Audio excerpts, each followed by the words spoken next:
요즘같이 뜨거운 여름 날씨에 나무나 화초와 같은 식물들을 보면 두 가지 모습으로 구분이 됩니다. 뜨거운 햇볕 아래에서도 잘 버티고 서 있는 나무가 있는가 하면 해가 뜨겁게 내리쬐다고 해서 조금 있다가 말라버리고 시들시들해지는 그런 나무나 식물들도 있습니다. 그 차이는 어디에 있습니까? 바로 뿌리에 있습니다. 대표적으로 화분에 심긴 나무와 땅에 심긴 나무가 다릅니다. 우리 교회도 화분에 이제 곳곳에 심은 그 화초들이, 나무들이 곳곳에 있고, 또 주차장에는 땅에 심겨진 나무도 있어서 잘 대조가 됩니다. 요즘처럼 연일 이렇게 폭염이 이어지는 가운데서도 땅에 심어진 나무는 어지간한 그런 날씨에는 끄떡도 없습니다. 잘 버텨나가는 것을 볼 수 있습니다. 그러나 화분에 심긴 나무나 화초는 물을 조금만 안 주면 시들시들해집니다. 그리고 이렇게 뜨거운 날씨가 며칠 계속되면 결국은 말라 죽어버리고 말 것입니다. 왜 그렇습니까? 뿌리가 땅속으로 깊이 내려져 있느냐, 아니면 그저 화분 그 깊이 정도로 얕게 심어졌느냐의 차이입니다. 아무리 잎이 무성하고 겉으로 보기에 화려해 보이는 식물일지라도 화분이 얕거나 또는 그 안에 반 이상이 스티로폼 같은 걸로 채워져 있어서 흙이 부족하고 뿌리를 깊이 뻗을 수 없는 그런 여건이라면 결국에는 튼튼하게 자라지 못하고 말라버리는 것을 우리가 볼 수 있습니다. 나무의 생명과 성장과 결실에 있어서 가장 중요한 문제는 보이지 않는 뿌리에 있습니다. 그것은 사람도 마찬가지입니다. 우리 인간의 내면의 뿌리가 얼마만큼 깊게 그리고 건강하게 잘 내려져 있는가에 따라서 그의 인생이라고 하는 나무가 잘 자라고 또 튼튼해지고 풍성한 열매를 맺을 수 있습니다. 혹은 반대로 뿌리가 얕으면 환경의 어려움이나 어떤 문제나 장벽 혹은 아주 작은 시련이 닥쳐가도 결국 견디지 못하고 병들고 쓰러지고 포기하고 마는 그런 인생이 되어버릴 수도 있는 것입니다. 그러므로 겉으로 보이는 화려한 겉모습이 아니라 그 안에 있는 내면의 뿌리에 따라서 결국은 그 인생이 그렇게 달라질 수도 있다는 사실을 우리가 기억합니다. 인간의 내면에서 가장 깊은 곳은 영혼입니다. 그러므로 인간의 뿌리는 바로 영혼이라고 할 수 있습니다. 그 영혼이 어디에 뿌리를 내리고 있느냐에 따라서 그 인생과 나아가서 육신의 죽음 이후의 영원한 세계까지 달라지게 될 것입니다. 우리 그리스도인들은 그 영혼과 인생의 뿌리를 하나님께 내린 사람들입니다. 예수 그리스도에게 내린 사람들입니다. 여러분은 정말 그렇습니까? 내 삶의 뿌리를, 내 영혼의 뿌리를 예수님에게 깊이 내렸다고 이 시간 자신 있게 말할 수 있습니까? 정말 중요한 질문을 드립니다. 나는 정말 내 인생의 뿌리를, 그리고 내 영혼의 뿌리, 내 신앙의 뿌리를 하나님께, 그리고 우리 주 예수 그리스도에게 분명히 내리고 있는가? 또 그 뿌리는 얼마나 깊이 내려져 있는가 이 시간에 돌아보시기를 바랍니다. 예수님께서 씨 뿌리는 비유를 말씀하셨습니다. 이 씨는 복음을 가리킨다고 말씀하셨어요. 이것은 하나님의 말씀이고 구원의 복음이요 영생의 복음입니다. 이 복음 안에 생명이 있습니다. 그런데 이 씨가 떨어지고도 제대로 자라지 못하고 도중에 죽고 마는 그런 밭이 3가지나 있다고 말씀하셨습니다. 4가지 밭 중에 4분의 3이 결실지 못하고 죽고 말았습니다. 그 이유가 어디에 있습니까? 뿌리를 내리지 못해서 그렇습니다. 씨가 떨어지긴 떨어졌는데, 즉 복음을 안 들은 게 아닙니다. 말씀을 들었고 복음의 씨가 떨어졌습니다. 그런데 그 마음 상태가 길바닥같이 세상에 온갖 잡다한 생각들로 가득 차고 단단하게 자기 교만과 욕심과 자기 고집으로 굳어져 있다면 그 씨가 들어가지도 못하고 당연히 뿌리를 내릴 틈도 없이 그만 세게 먹혀버리고 말았습니다. 또 어떤 마음은 말씀을 받을 때는 기쁘게 받습니다. 금방 받아들여요. 그런데 그 말씀 때문에, 신앙 때문에 조금의 어려움이나 손해가 닥치면 금방 그 신앙을 떠납니다. 버립니다. 넘어집니다. 말씀을 버립니다. 이것이 돌박과 같은 마음이라고 하셨습니다. 또 가시떨기 같은 마음은 어떻다고 하셨습니까? 말씀을 듣지만, 그래서 신앙생활도 하지만 한편으로 또 세상의 염려나 재물의 유혹에 말씀이 막혀서 결국 자라지 못하고 결실지 못하는 그런 마음이라고 예수님께서 말씀하셨습니다. 씨가 떨어지는 것도 중요합니다. 그런데 떨어진 다음 가장 중요한 문제는 그 씨가 어떻게 뿌리를 깊이 내리느냐, 어떻게 잘 내려서 자라느냐입니다. 그러므로 신앙의 뿌리를 깊이 잘 내리는 것이 얼마나 중요한지 모릅니다. 코로나 이후에 사회 곳곳에 어렵지 않은 곳이 없지만은 한국 교회에도 참 어려움이 많이 있고 무서운 시험도 있습니다. 우리가 이렇게 교회에 모이지 못하는 거 얼마나 심각한지 모릅니다. 우리 신앙의 가장 기본이고 출발점이고 생명과 같은 것이 바로 주일 성수고 예배인데, 예배가 이렇게 제한을 받고 있다는 것은 정말 큰 어려움입니다. 그런데 또 하나는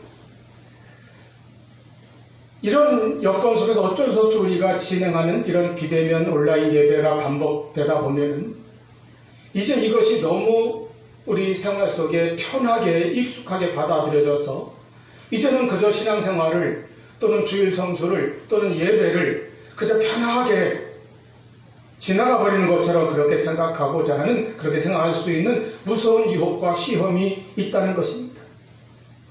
이것은 보이지 않는 정말 무서운 시험입니다. 자, 이제 여기에서 우리들의 신앙의 뿌리가 얼마나 깊은지 드러나게 될 것입니다.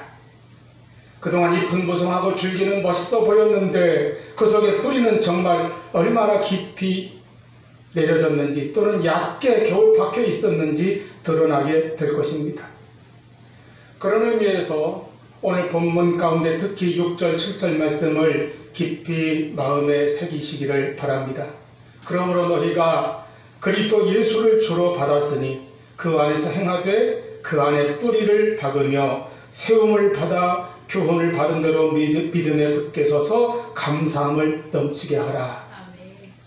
이 시대를 사는 우리에게 주시는 대단히 중요한 하나님의 말씀입니다.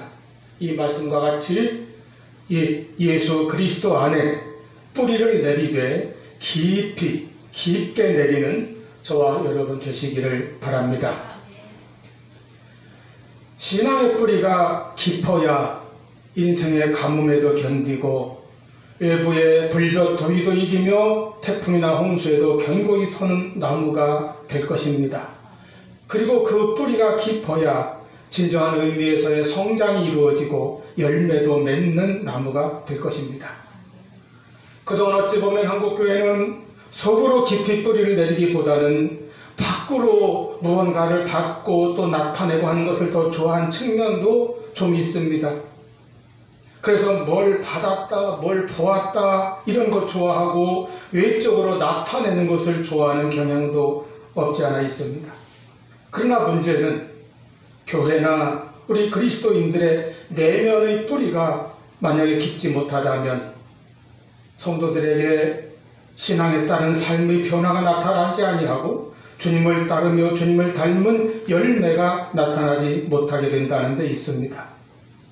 그러므로 이 귀한 시간에 우리는 먼저 우리 인생의 뿌리를 참 하나님께 내리고 주 예수 그리스도에게 내리며 나아가서 우리 신앙의 뿌리가 깊어지고 깊이 심어지는 그와 같은 은혜를 사모하시기를 바랍니다. 그러면 어떻게 하면 우리 신앙의 뿌리를 깊이 내릴 수 있습니까? 첫째는 예수 그리스도를 내 주로 받아야 합니다. 본문 6절 말씀입니다. 그러므로 너희가 그리스도 예수를 주로 받았으니, 이 말은 예수님을 내 주로, 내 삶의 주인으로, 왕으로 받아들인다는 말씀입니다. 여러분, 우리 신앙은 예수님을 믿는 것입니다. 먼저 예수님을 나의 구세주로 믿습니다. 나를 구원하신 구원자 예수님으로 믿습니다. 그리고 나아가서 그 예수님을 나의 주로 또한 받는 것입니다. 내 삶의 주인으로 왕으로 주님을 믿고 영접하는 것입니다. 예수님을 그저 내가 살면서 어렵거나 힘들 때 도움이 필요할 때 요청하면 그때나 찾아와서 도와주시고 그런 분으로 우리가 믿고 있습니까? 우리가 예수님을 믿는다는 것은 예수님을 나의 구세주로 믿고 또한 그 예수 그리스도를 나의 주로 내 삶의 주인으로 믿고 영접하고 그분을 나의 보좌의 왕의 자리에 모시고 주님께 순종하며 살아가는 것입니다. 이것이 성도의 참된 신앙생활입니다. 이것이 예수님께 뿌리를 내린 신앙입니다. 그 예수님을 주로 받고 주로 고백하며 그 주님께 순종하며 사는 것이 바로 신앙생활입니다. 그것은 예수님이 내 삶에서 주가 되시고 왕이 되시는 것이라는 뜻입니다. 내 인생의 주인이라는 뜻입니다. 여러분 인생의 왕은 누구입니까? 오늘날 많은 사람들이 대부분 이 세상의 풍조를 따르며 삽니다. 그런데 초대교회 시대에 골로새 교회도 그런 문제가 있었습니다. 8절 말씀 보면 너희가 철학과 헛된 속임수들, 즉 이것은 사람의 전통과 세상의 초등학문이라고 했습니다. 이런 것들을 따르는 사람들이 교회 안에도 있었다고 했습니다. 이 같은 삶의 방식은 그리스도를 따르는 것이 아니라고 성경은 말씀합니다. 당시 교회를 어지럽히고 성도들을 미혹하던 두 가지 사조가 있습니다. 하나는 그리스도 사람들의 점성술이나 미신, 우상, 다신론 같은 것들이고 다른 하나는 영지주의라고 하는 철학사조 혹은 이단입니다. 미신이나 우상은 하나님께서 당연히 매우 싫어하시는 것입니다. 그런데 그런 것들이 왜 초대교회 때부터 신자들에게도 들어오고 교회 안에 들어오고 그들의 마음을 지배하고 끌고 갔습니까? 그런 것은 세상의 초등학문인데 신자들에게 침투해서 왕노릇하고 그들을 주장했다는 것입니다. 그것은 예수 그리스도를 참 주로 삼지 않았기 때문입니다. 내 마음 가운데에 주님이 계셔야 할 자리에 주님이 계시지 아니하니까 다른 것이 들어와서 그만 주인 노릇을 하고 왕 노릇을 하게 되는 것입니다. 오늘날 우리들도 여러 가지 세상의 각종 정보들, 온갖 지식 사조들의 홍수 속에 삽니다. 세상의 사고방식, 세상의 가치관이 우리를 지배하고 중독시키고 끌고 가는 주인 노릇을 하는 그런 풍조 속에 우리가 살고 있습니다. 우리의 생각이 여러분 어디에서 왔습니까? 우리에게 영향을 미치고 우리의 생각을 끌고 가는 그 풍조가 어디에 근거하고 있습니까? 그저 믿지 않는 사람들처럼 이 세상의 각종 매체를 통해서 우리에게 전달되고 우리의 머릿속에 들어오고 우리 마음속에 침투해 들어오는 그 많은 정보들, 지식들, 세상의 가치관들이 우리를 주장하고 끌고 간다면 그런 것들이 우리의 주인이 되어버릴 수 있습니다. 우리가 예수 그리스도를 주로 여긴다면 그와 같은 다른 것들이 내 마음, 내 인생의 주인 노릇을 하지 못합니다. 만약에 그리스도께서 주인 자리에 계시지 않는다면 세상의 초등학문, 무슨 점성술, 미신, 점보는 것, 요즘 타로점이 그렇게 유행한다고 그래요. 이런 우상, 숭배 같은 것들이 마치 주인인 것처럼 그 마음 가운데, 그 인생 가운데 왕노릇을 하게 될 수 있다는 것입니다. 세상의 가치관에 끌려 산다는 것입니다. 여러분, 세상의 가치관이 무엇입니까? 물론 복잡하고 다양한 많은 것들이 있겠지만 간단하게 가장 중요한 거 요약하면 하나님 없이 사는 무신론입니다. 무신론이 세상을 다스리고 있습니다. 그리고 물질주의 유물론입니다. 돈이면 최고이고 돈이 전부다, 거기에 인생을 거는 그런 가치관입니다. 아무리 아름다운 것으로 포장해도 결국 속을 들여다보면 결국은 돈이래요. 오늘날 이 세상의 각종 지식과 수많은 정보들이 홍수처럼 넘쳐나는 가운데, 물론 그런 것 가운데는 유익하거나 필요한 것들도 많겠죠. 그런데 우리가 마음 가운데 예수 그리스도를 주인으로 삼지 않는다면 이 세상의 그러한 지식과 정보들이 여러분의 삶 가운데 교묘하게 들어와서 주인 노릇을 하게 될 것이라는 것입니다. 즉 우리를 지배하고 끌고 가고 우리 생각을 주장하게 될 것입니다. 그러나 내가 예수 그리스도를 주로 여기면, 예수 그리스도를 주로 받으면 이러한 것들을 우리는 오히려 내가 필요할 때 유익한 나의 도구처럼 사용할 수 있게 될 것입니다. 그것이 예수 믿는 사람의 차이점입니다. 여러분 마음 가운데 그리스도를 주로 삼아 이 세상에 끌려가지 않는 하나님의 거룩한 백성들 되기를 축원합니다. 예수님을 받으면 그 예수님 안에는 3절 말씀 보세요. 그 안에는 지혜와 지식의 온 모든 보화가 감춰져 있느니라. 예수를 믿고 예수님을 받아서 그 지혜와 지식의 모든 보화를 받아 누리는 저와 여러분 되시기를 축원합니다. 그때 우리 영혼의 뿌리, 믿음의 뿌리가 깊이 내려질 것입니다. 두 번째로 예수님을 주로 받았으면 그 안에서 행하여야 합니다. 예수님 안에서 살아가야 합니다. 예수 믿는 그 신앙으로 살라 그 말씀입니다. 6절 너희가 그리스도 예수를 주로 받았으니 그 안에서 행하되, 세 번역으로 읽으면 그분 안에서 살아가십시오. 우리의 신앙의 뿌리가 깊어지는 비결, 그저 예수님을 지식적으로만 아는 것이 아니라 피상적으로만 믿는 것이 아니라 예수님 안에 내가 살아간다는 것입니다. 여러분 교회 다니는 것과 예수 믿는 것이 다르고 예수를 믿는 것과 예수님 안에서 사는 것은 또한 같으면서도 다릅니다. 본래는 원래 같아야 됩니다. 교회 다니는 것이 곧 예수 믿는 것이어야 하고 예수 믿는 것이 곧 예수님 안에서 사는 것이어야 합니다. 그렇게 배워야 합니다. 지금도 기독교를 탄압하는 북한이나 중국과 같은 공산주의 국가나 어떤 이슬람 국가 같은 그런 탄압을 받는 그런 세계 속에서는 교회 다니는 것이 곧 예수 믿는 거예요. 목숨을 걸고 교회를 다닙니다. 예수 믿는 것이 곧 예수 안에 살아가는 것입니다. 순교적인 신앙으로 저들은 매일매일 살고 있습니다. 믿음을 지키고 있습니다. 믿음의 뿌리를 깊이 내리고 있습니다. 그런데 우리는 사실 편하게 신앙생활하고 있잖아요. 이것이 한편 하나님의 은혜이고 축복일 수도 있겠지만은 한편으로는 우리의 신앙이 그만큼 나태해지고 그만큼 타협이 되고 그만큼 안일해지는 그런 무서운 요소로도 작용할 수 있다는 것입니다. 그러다 보니까 교회는 다니면서 예수 안 믿는 사람들도 있습니다. 예수를 믿으면서 예수 안에 살지 못하는 사람도 있습니다. 예수는 믿는데 사는 것은 자기 마음대로, 자기 방식대로, 자기 주장대로 또는 세상의 초등학문에 따라서 세상의 정보나 지식에 이끌려서 세상 가치관에 매여서 살아가는 신자들도 있습니다. 그래서 같지 않다는 거예요. 같아야 되는데 같지 못합니다. 이것은 무서운 시험입니다. 분명히 우리는 교회를 다니면 예수를 믿어야 합니다. 예수를 믿으면 예수 안에서 살아가야 합니다.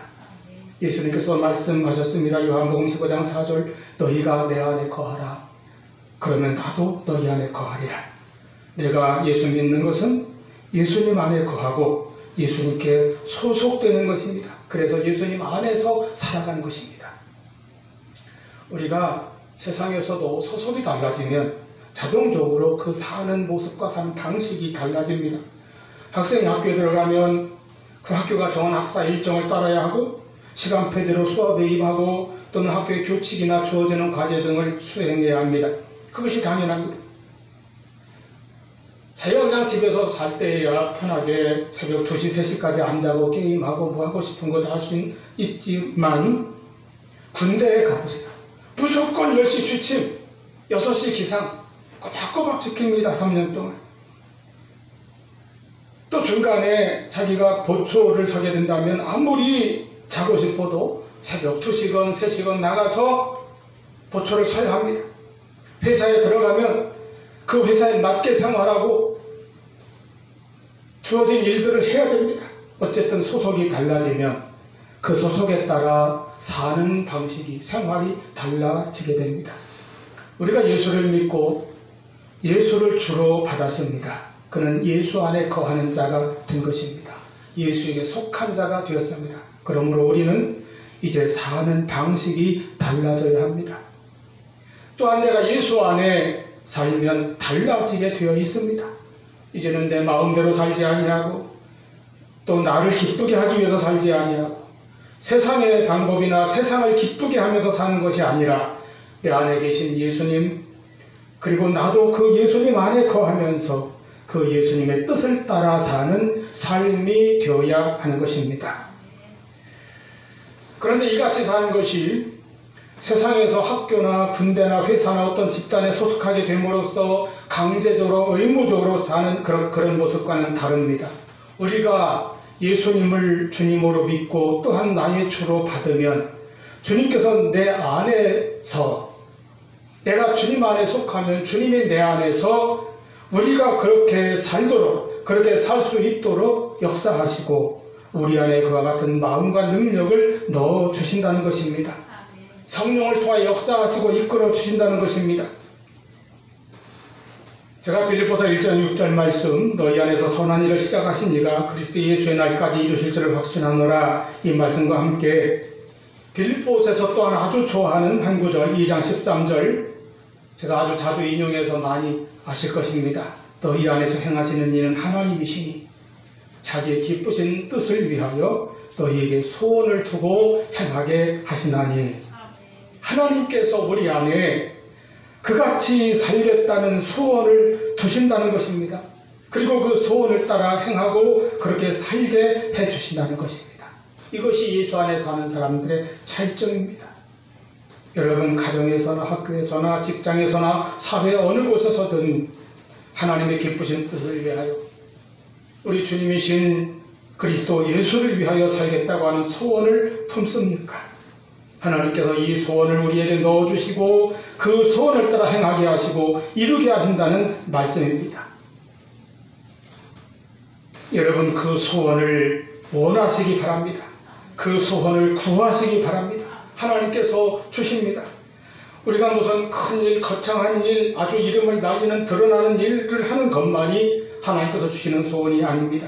특별히 드러나지 않더라도 나는 하나님을 위해서 살겠다, 예수 그리스도를 위해서 살겠다, 하나님을 기쁘시게 하며 살겠다라고 하는, 하나님의 영광을 위해서 살겠다고 하는 그런 마음의 소원을 품으십시오. 그것이 예수 믿는 사람이고 예수님께 뿌리를 내는 사람이고 그 믿음의 뿌리가 깊이 내려진 사람입니다. 할렐루야. 그런 소원을 품으시기를 바랍니다. 하나님께서 주시는 그 소원을 깨달으시기를 바랍니다. 그리고 순종하며 행하시기를 바랍니다. 세 번째로, 자 7절입니다. 그 안에 뿌리를 박으며 세움을 받아 교훈을 받은 대로 믿음에 굳게 서서 감사함을 넘치게 하라. 우리 믿음의 뿌리가 깊이 내려지면 그 다음에는 그 믿음이 세워져 나가며 그 믿음에 굳게 서서 감사함을 넘치게 하라는 말씀입니다. 나무가 자라는 과정을 마치 그림처럼 그리며 우리 신앙의 성장과 그 결과를 가르쳐주고 있습니다. 뿌리를 깊이 내립니다. 그러면 당연히 그 나무는 세워지게 되어 있습니다. 그리고 잘 자라게 되어 있습니다.